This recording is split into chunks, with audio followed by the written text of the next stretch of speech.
Bismillahirrahmanirrahim. Assalamualaikum warahmatullahi wabarakatuh. Hamdan wa syukran lillah. Asyhadu an la ilaha illallah wahdahu la syarikalah, asyhadu anna Muhammadan abduhu wa rasuluh. Allahumma shalli ala Muhammad wa ala alihi wa sahbihi ajmain, amma ba'du.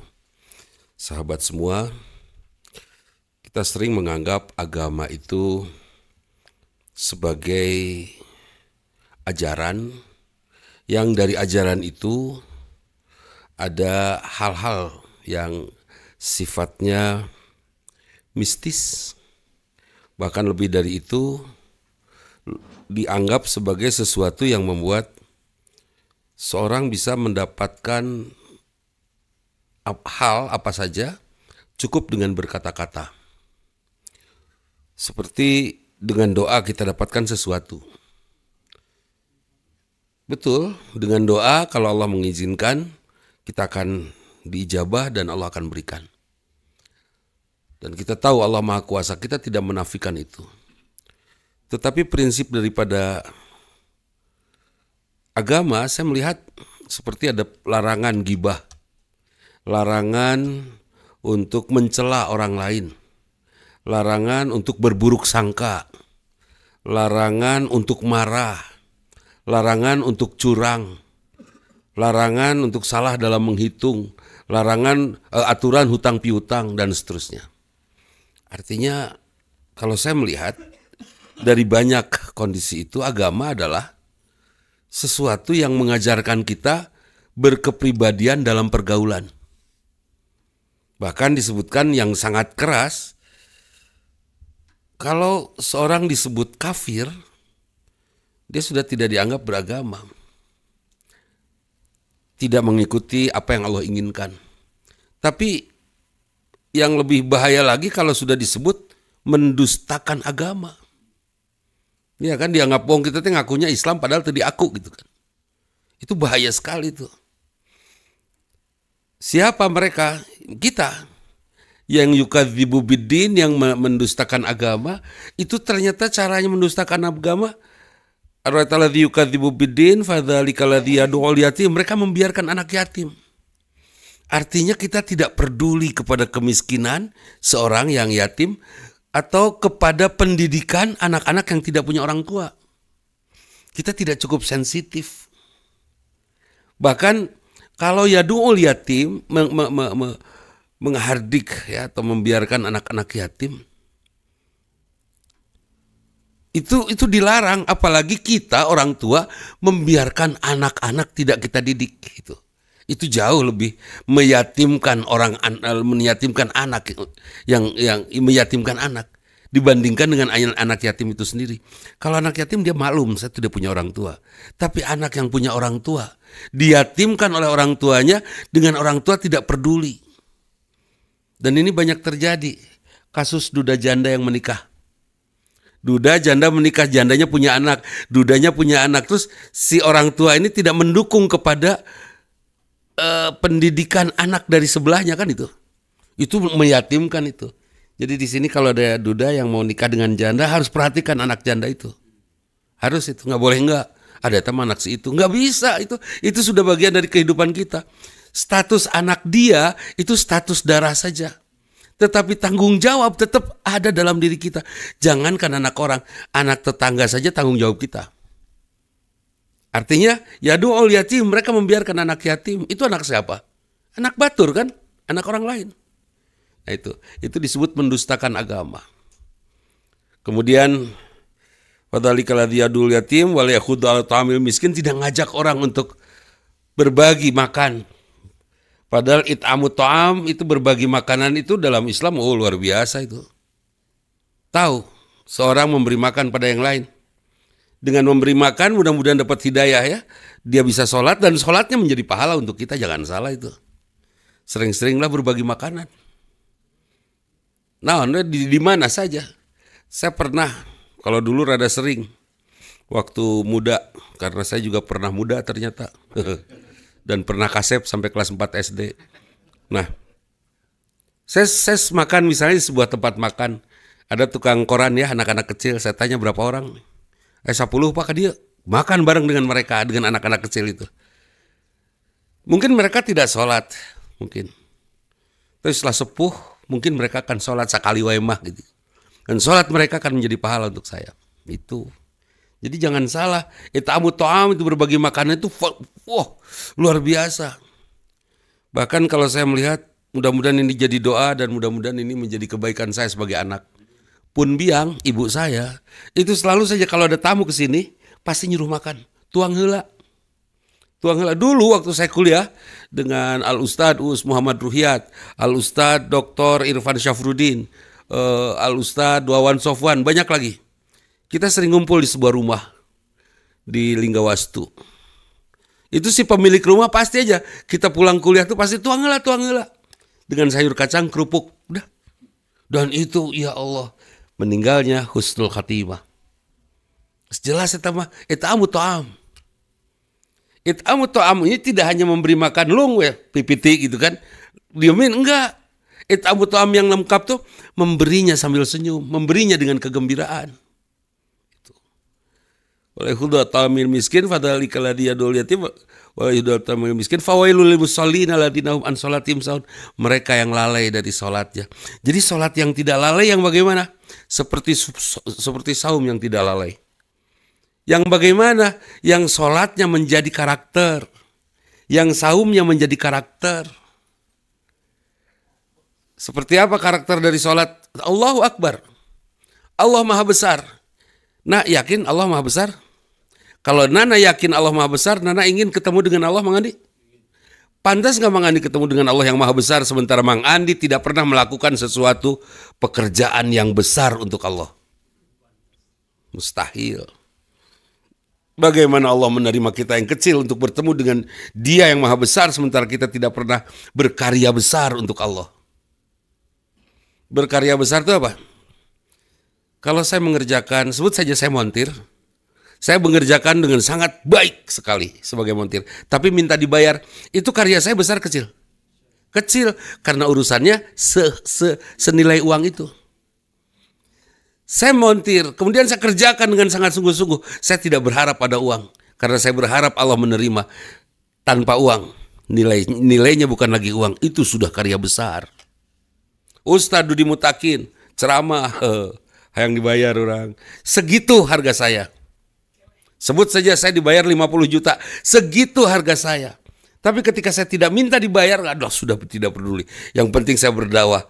Harga saya, Allah yang akan memberikan nilai dan saya akan dijemput oleh Allah yang Maha Besar karena saya melakukan sesuatu yang besar. Itu. Jadi jangan berpikir bahwa perbuatan besar itu sesuatu misalnya bikin satelit itu perbuatan besar. Maka kalau masih berharap uang mah senilai uang. Nah, pada saat kita berkarya besar, Allah memantaskan kita untuk bertemu Dia yang Maha Besar.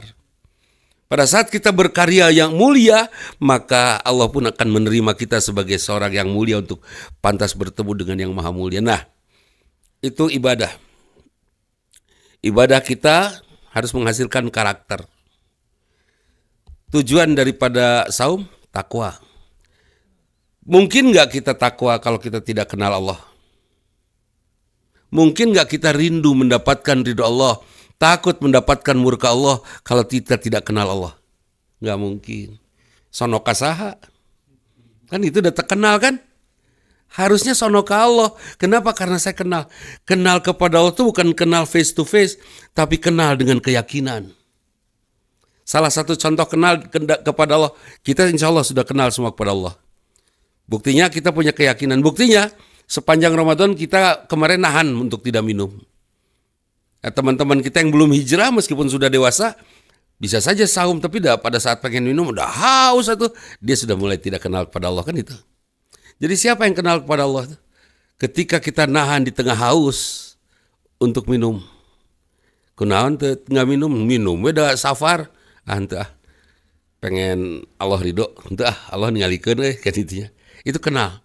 Kenalnya kita orang bertakwa bukan kenal face to face ketemu, bukan karena sebuah anugerah yang bener Allah teh aya gitu, bukan. tapi dengan keyakinan yang tumbuh pada diri kita, seperti itu. Nah, tumbuhnya keyakinan, hadirnya keyakinan itu kenal. Kalau sudah kenal, insya Allah kita akan menjadi orang yang takwa. Kemudian siapa sih orang takwa itu? Kita. Siapa? Kita yang berakhlak mulia. Kalau sudah kenal kepada Allah, pengen gak melakukan kebaikan? Pengen. Takut gak melakukan kesalahan? Takut. Bahkan ketika ngobrol pun hati-hati. Karena tidak ingin teman ngobrolnya menjadi penyebab kita mendapatkan murka Allah. Pada saat saya ngobrol dengan Mang Andi, dengan Dika, saya sembarangan ngobrol. Dika tersinggung, saya yang mendapatkan murka Allah. Kan itu. Jadi ngobrolnya orang bertakwa tuh hati-hati. Kalaupun ngebully lucu gitu, yang membuat orang yang dibulinya senang. Dibully sih, malu sih, tapi resep gitu kan. Ayah gitu, ayah nu dibully, sederhana ngabulinya, tapi nyebelin pisan sampai membuat orang dendam. Ada yang lidahnya tajam ya, ada itu. Nah, jadi orang yang bertakwa itu orang berakhlak mulia. Dan jangan ngomong berakhlak mulia lah kalau dia belum baik dengan sesamanya. Tahajud, saum, Senin Kemis, saum Daud malah. Sedekah tiap hari, tiap hari itu 10 juta misalnya. Dalam kondisi yang betul-betul memaksakan tanpa berhutang. Betul-betul itu angka yang besar gitu kan. Itu sudah luar biasa kan. Kalau 10 juta buat miliarder gak ada masalah. Ini 10 juta buat orang yang punya uang 11 juta. Tentunya gede itu teh. Itu sedekah tiap hari, tahajud. Tapi dia jelek sama istrinya. Buruk sikapnya kepada istri. Artinya dia tidak berakhlak mulia kan? Ibadahnya tidak menasihati dirinya. Kalau ibadahnya tidak menasihati dirinya, kira-kira diterima nggak oleh Allah? Itu yang disebut wailul lil musallin. Hati-hati itu teh. Nana si ganunya, beramal soleh, berdakwah kan itu kan dia. Hari kapan majikan goreng adat. Jangan jadi jangan jadi seorang yang psycho atau apa ya? Apa sih? Kena gorengannya apa? Yang nggak enakan, jangan. Goreng adat. Jangan. Kita harus enakan, dan enakannya kita itu bukan kata kalau saya di sini ketemu Mas Bet, ketemu Kang Kopi, ketemu Ustadz, enakan saya sebagai orang enakan kata teman-teman semua. Itu belum betul itu. Saya baru disebut enakan yang benar jujur setelah saya betul-betul enakan menurut anak dan istri-istri saya. Istri dan anak-anak saya. Dibalik atau misalnya. Menurut istri dan anak-anak. Kalau menurut istri dan anak-anak saya baik, terus saya baik sama semua, baik itu. Tapi kalau saya baru baik pada teman-teman semua, seganunya pada bager, sodako, sholat, haji, umroh. Tapi sama istri saya tidak baik, itu bohong itu. Jadi istri itu sebetulnya alat uji buat kita, bahkan jadi alat ukur. Alat ukur kesolehan kita itu istri. Toh ngomong ngesoleh lah. Kalau sama istri belum bener, asli nah. Nih kepada teman-teman di IG, toh ngomong soleh, muncan bener dengan istri. Iya dengan anak. Ke anak hayo we ngenasehatin anak. Jangan ngenasehatin anak. Sampai anak saya umur berapa sekarang? 33. Saya nggak pernah nasihatin anak saya. Nggak pernah, mangga taraskeun. Saya banyak belajar dari anak. Saya tidak menasihati anak. Semua anak saya. 1.600 anak saya tadi madrasah nggak pernah saya nasihati. Teh hasil balalager. Ya karena itu anak-anak kan anak orang itu teh. Tapi udah balalager mereka. Sampai kamu teh maafin ya Bapak nggak pernah nasihatin kalian. Udah Pak, Bapak sudah ngasih contoh banyak buat kita. Beres. Gitu atuh. Ayo kan nu nasehat yang anak. Ketika Bapak rajin nasihatin anak, suatu saat Bapak nyoledat, anak pan yang serikeun. Hakan sia. Keparudak teman bahaya. Jadi saya tidak seperti itu. Saya pengen ya, meskipun jauh lah untuk tercapai, pengen seperti Rasulullah. Apa Rasulullah tuh menasihati pada saat diminta.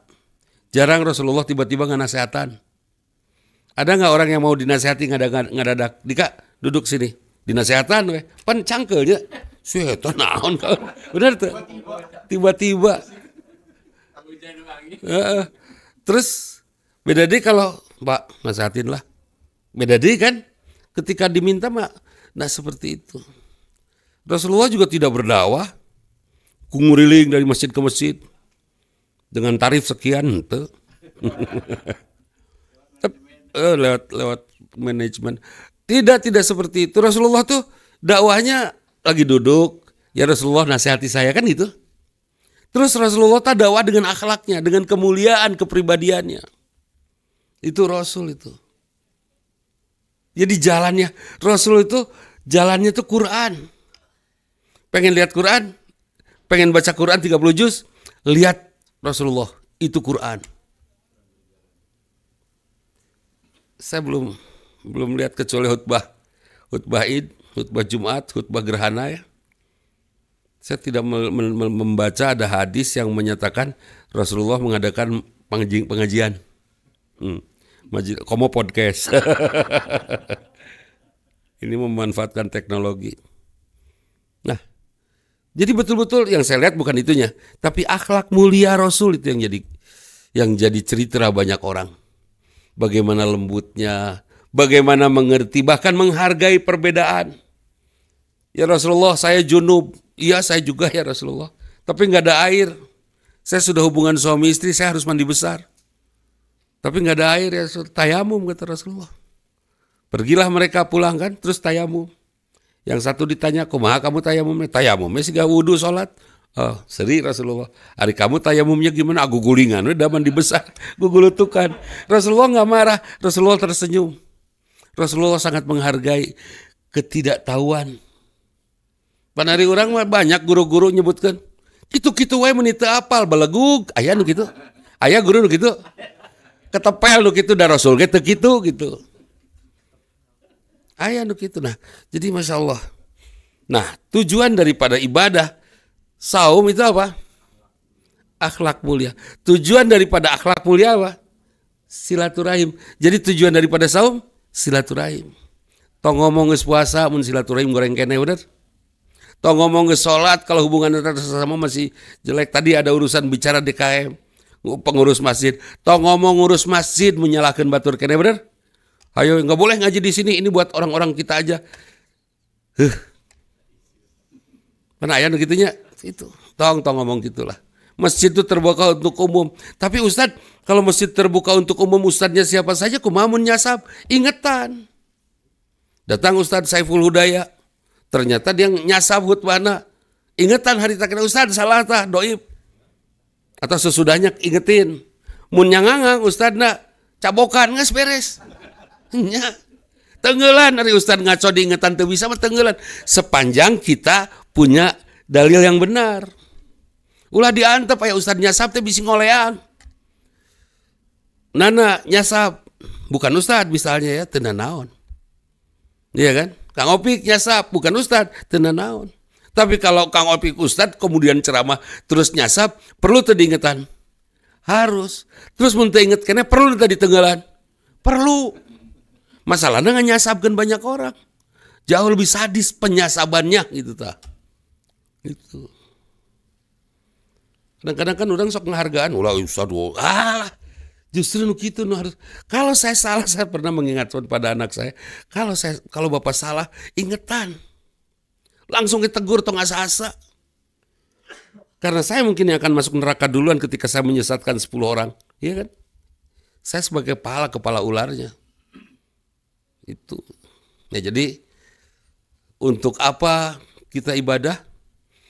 Untuk menasehati kita agar kita bergaul baik dalam koridor silaturahim dan silaturahim kita betul-betul silaturahim yang saling menyelamatkan tentunya. Itu. Jadi tong ngomong geus soleh. Kalau kita silaturahimnya belum bagus dan ternyata silaturahim itu yang paling dekat jeung balad sapadaringan ya. Siapa? Anak, istri, suami itu. Kalau sudah baik sama istri, tos juara lah. Kenapa ya sama istri teh keheulna leuwih ti ka batur? Bener tuh? Hah? Gitu tuh? Gitunya. Ari kata tangga mah, keheulna kan ngomong gelos ya. Cukup. Ari ka istri mah can nyekek mah can beres teh. Kunaon ya? Eta deh. Nya kunaon bet kitu gitu tah. Nyalakeun alam. Ya alamna kita gitu-gitu teh. Ada jawaban? Kenapa seperti itu? Ke istri itu keheula edun pisan. Kan sedikit ujiannya, Pak. Sedikit ujian. Ya, inna min azwajikum wa auladikum aduwwal lakum. Sesungguhnya pasanganmu dan pasanganmu dan keturunanmu adalah musuh bagimu. Sekarang gini, mana yang lebih keras? Marah kita ke anak atau ke istri? Ke istri. Nah, anak mah anak kurang, istri mah anak batur kan itu. Iya. Kunaon ya marahnya. Karena setan sangat suka kita bertengkar. Yang bertengkar itu bukan saya sama Andi, tapi saya sama istri saya. Ya, kita sama suami. Itu keras itu. Jadi supaya tidak keras, supaya tidak jahat gitu. Kita harus pahami bahwa pasangan kita adalah amanah untuk kita. Amanah dari siapa? Dari Allah. Terus supaya kita tahu bahwa amanah dari Allah itu adalah amanah yang besar, apa yang harus kita fahami betul? Allah itu maha agung, Allah itu maha mulia, Allah itu maha indah, maha baik. Ketika kita menganggap bahwa istri kita amanah, seburuk apapun istri akan kita manfaatkan sebaik-baiknya. Bahkan ada suami bicara sama Ustaz, saya pengen cerai. Kenapa? Aduh Ustaz, istri saya rudet pisan, asli rudet. Terus kemana cerai Ustaz, cerai. Maksudnya rek cerai naon? Apakah bisa dengan cerai lebih baik? Paling tidak lebih tenang. Bodoh saya bilang.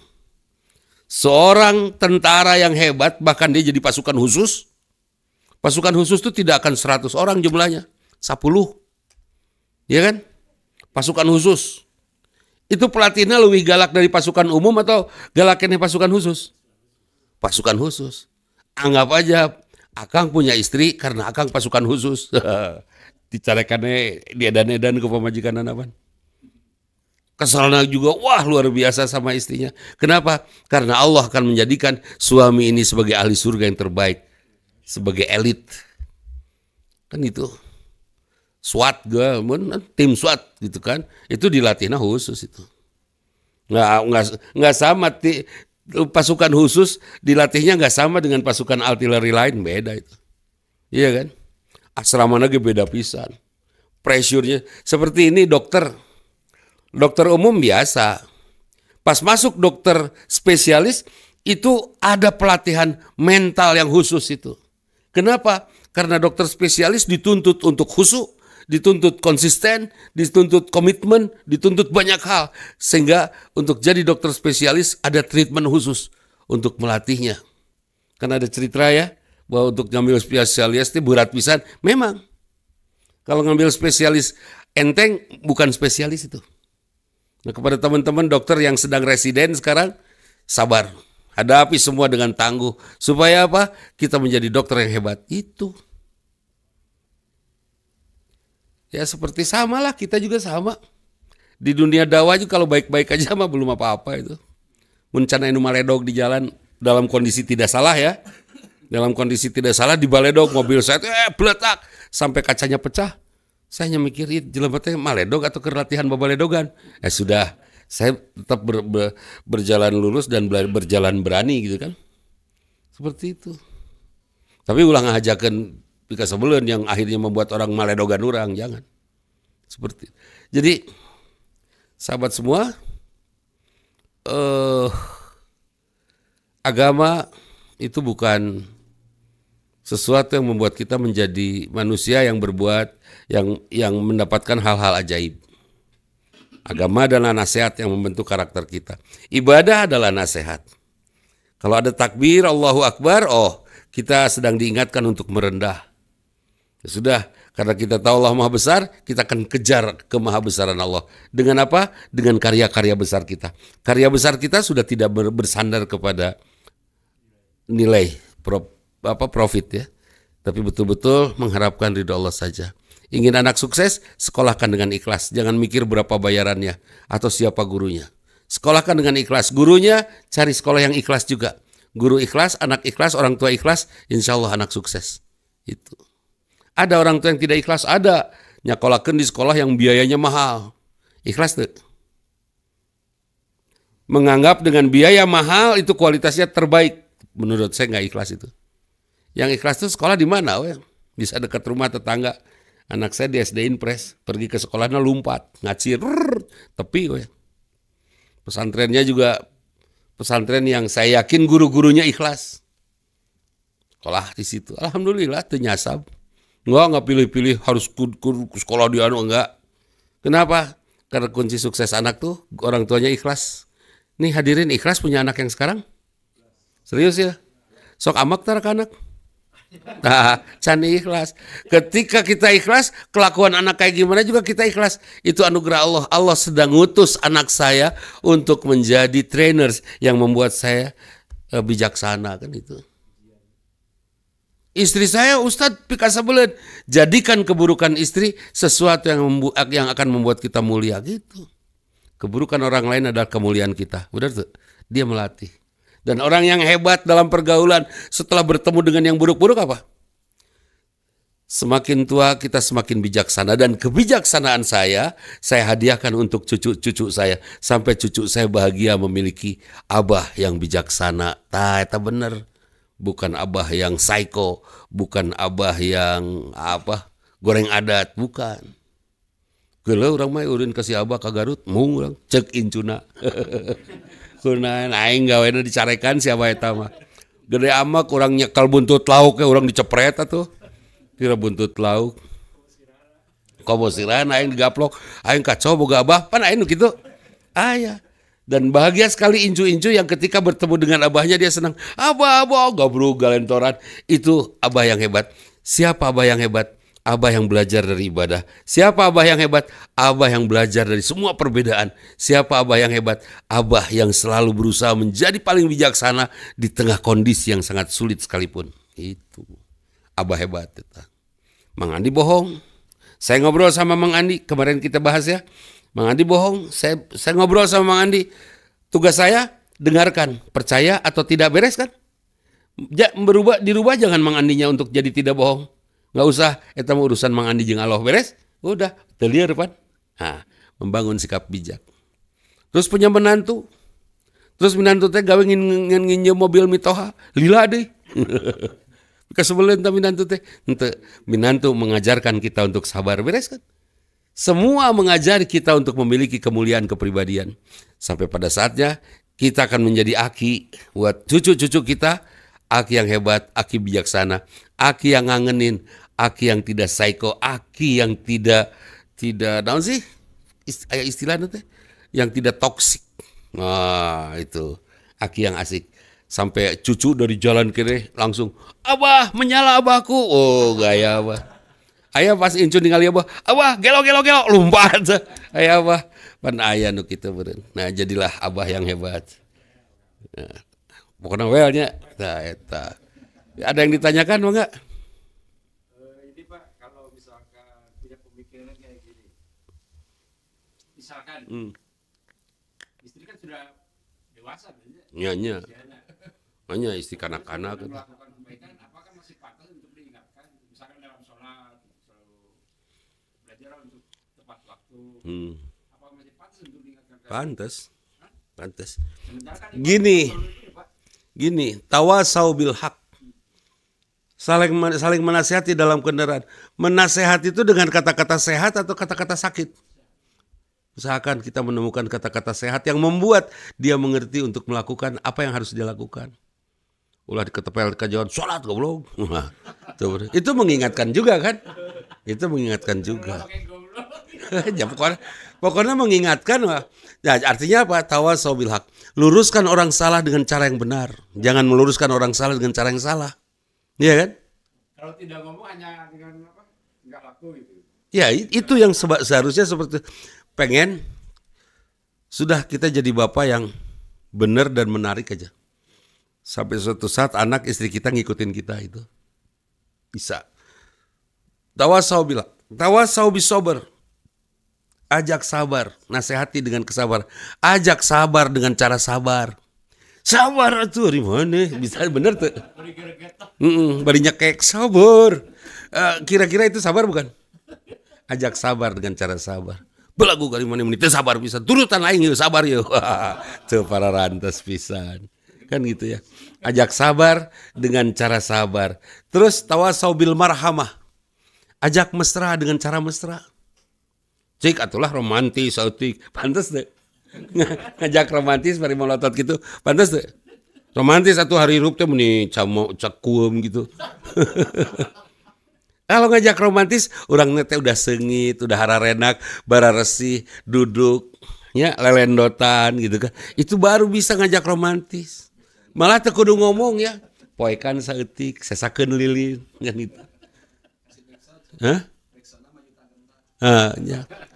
Bari suara romantis teh majuta gentar. Indah. Itu. Jadi jangan ya mengajak mesra bari jeung teu cerek. Ayeuna boga pamajikan teu mesra-mesra acan. Bari kita ngelihat dia teh di rumah sehari-hari pakai loreng, pantas teu sih ngajak mesra. Ajak perang. Padahal lain tentara misalnya. Calana sontok loreng, make jaket loreng, kaos loreng. Bari mamawa bedog, hayang romantis, pantas teu? Teu pantas. Jadi tawasau bil marhamah, ajak orang untuk mesra dengan cara mesra. Istri pengen mesra dengan suaminya, suamina resep Bandung Garut memotoran wae. Siapkan spray atau gambar bengkel. Tuh, eta mesra. Baharip. Terus dasterna tuh baharip kan motorna NMAX. Dasterna tuh gambar onderdil NMAX original. Oh, dioprek mah. Oh iya naon ieu? Yo dikuriling. Istri teh, ieu meni komplit ki onderdil ari di jerona naon wew. Pan beres. Itu namanya mesra. Nah, tisu aja. Make bensin. Gitu. Terus luar biasa lah. Tawasau bisobr, ajak sabar dengan cara sabar. Ya. Terus tawasau bil haq, ajak benar dengan cara anak memecahkan gelas. Salah itu. Tapi umumnya diingatkan oleh orang tuanya dengan cara dijewer. Itu gelas mahal, nyok. Mana yang lebih mahal? Kuping gelas. Kuping. Nah dia mana nului salah, anak mah tidak sengaja memecahkan gelas, hari orang tua mah ngajewer ngahaja, mana nu salah? Orang tua. Jangan ajak salah, jangan ajak bener orang dengan cara salah itu. Aya nu sanes? Ya. Ketika kita sama istri yang tadi itu lagi kuis dordar gitu. Karena saking rewelnya terus si suami teh ngareos gitu. Itu bijak nggak seperti itu? Menghindari obrolan ya. Lagi dar-der-dor, istri suami teh, ngaleos. Tidak bijak sih. Tapi tidak apa-apa, tidak apa-apa. Tapi dari sana kita tidak dapat ilmu. Yang kita dapatkan ketidaksabaran. Kalau dapat ilmu mah paling tidak kita anggape ke kursus drama atau dangukeun. Gitu. Bisa kok. Bisa kok. Dengerin aja. Bahkan kalau perlu sudah didengerin, dikomentari dengan baik. Papa tuh ya jangan pulang malam-malam. Siap salah. Siap salah. Malam-malam. Mama teh hariwang bisa aya geng motor. Siap salah. Kayak kumaha mun bapak dipacok. Siap salah. Bapak teh jangan siap. Kita hese dah. Dan memang kita juga harus hati-hati ya. Jangan sampai perbuatan kita bikin repot orang baik, bener tuh. Mang Andi ngabretok ka Cicalengka. Wah, geus teu make rem we. Nah teu make rem Mang nih, da leumpang. Tadi teh tah, udah jalan begitu kencengnya, wah geus. Mang Andi tidak memikirkan keselamatan. Ketika dar tabrakan, auzubillah min dzalik, siapa yang repot? Orang-orang baik. Dan yang tidak baik mah moal ngurus, bener tuh? Jangan ngaririweuh orang baik, itu prinsip. Jangan ngaririweuh orang baik. Itu penting pisan. Jadi ketika istri begitu, itu teh pelatihan dari Allah untuk kita mau mendengar sesuatu yang sangat berat. Bah, di akhirat nanti kita dimarah sama malaikat, bisa ngaleos. Latihan ayeuna bah. Eta itu. Baik, terakhir ada lagi? Kalau tidak ada, nah hadirin sahabat di rumah, di Instagram, di TikTok ya.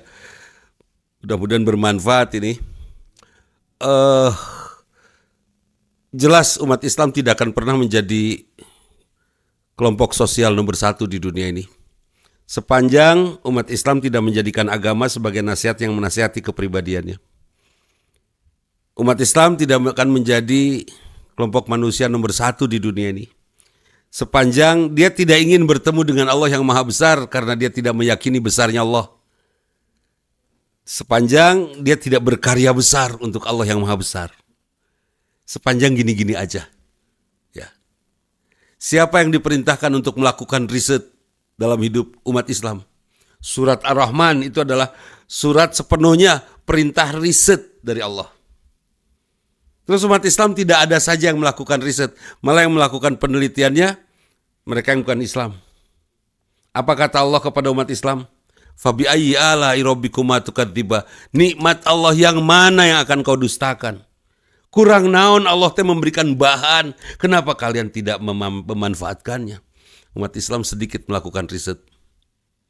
Padahal mungkin buat kita yang melakukan riset, para ilmuwan yang melakukan riset, bahwa pahala riset itu jauh lebih besar sigana teh daripada tahajud tiap malam dan saum Daud seumur hidup. Karena hasil riset pasti memberikan manfaat. Dan yanfa'uhum linnas adalah umat yang terbaik. Yang terbaik itu yang paling bermanfaat. Siapa? Kalau di dunia ilmu mereka yang melakukan riset. Dan sayang di Indonesia ini untuk efisiensi sepertinya biaya riset dipotong gede-gedean. Terus para penelitinya dia tidak melakukan penelitian di ongkoh-ongkohan kalau tidak ada dananya, pan gele tah. Benar tuh. Padahal mah tidak ada dana juga belenyang aja bikin penelitian supaya seru gitu kan. Ya nggak tahu lah. Saya tidak tahu cara meneliti, nggak pernah ada yang ngajak ya. Hanya sekedar survei saja mah sering saya lakukan, banyak survei yang sudah saya lakukan. Termasuk survei tentang betapa beratnya beban suami mengendapati istri yang luar biasa. Yang akhirnya kesimpulannya semua suami masuk surga karena nerakanya sudah didahulukan di dunia melalui istrinya. Geus disarariksa eta teh. Ya itu saja, mohon maaf. Aku qouli hadza wa astaghfirullah li wa lakum. Assalamualaikum warahmatullahi wabarakatuh.